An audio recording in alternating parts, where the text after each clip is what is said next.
Okay, magluto tayo ng medyo chicken na sa. Kailangan natin ng kalamansi, tanglad, luya, bawang, asin, asukal, paminta, suka, at siyempre manok.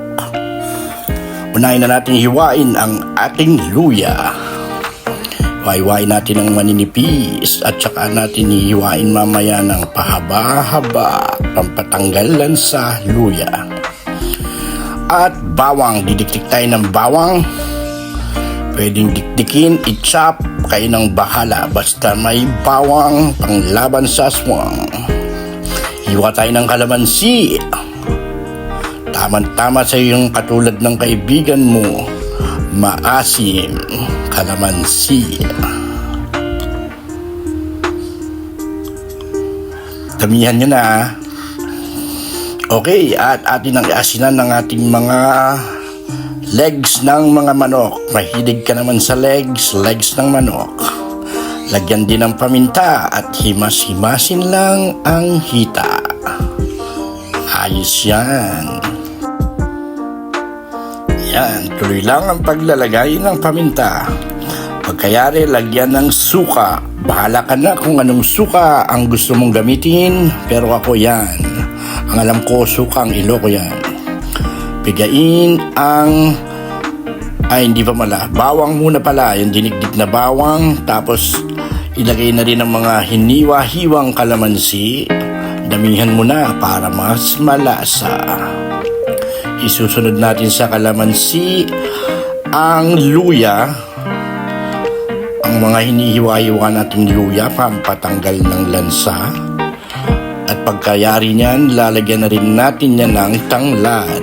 Yung binuhol na langlad. At dikdikin nyo yung dulo, yung sa may ugat, para mas malasa ang tanglad. Tapos budburan ng asukal. Bahala ka na tumantsa. Yan naman ay pambalansi lang ng lasa. Hindi kailangan tumamis. Pambalansi lang. At ayan na nga, iihaw na natin. Ihaw muna natin. Katulad ng pag-ihaw nyo.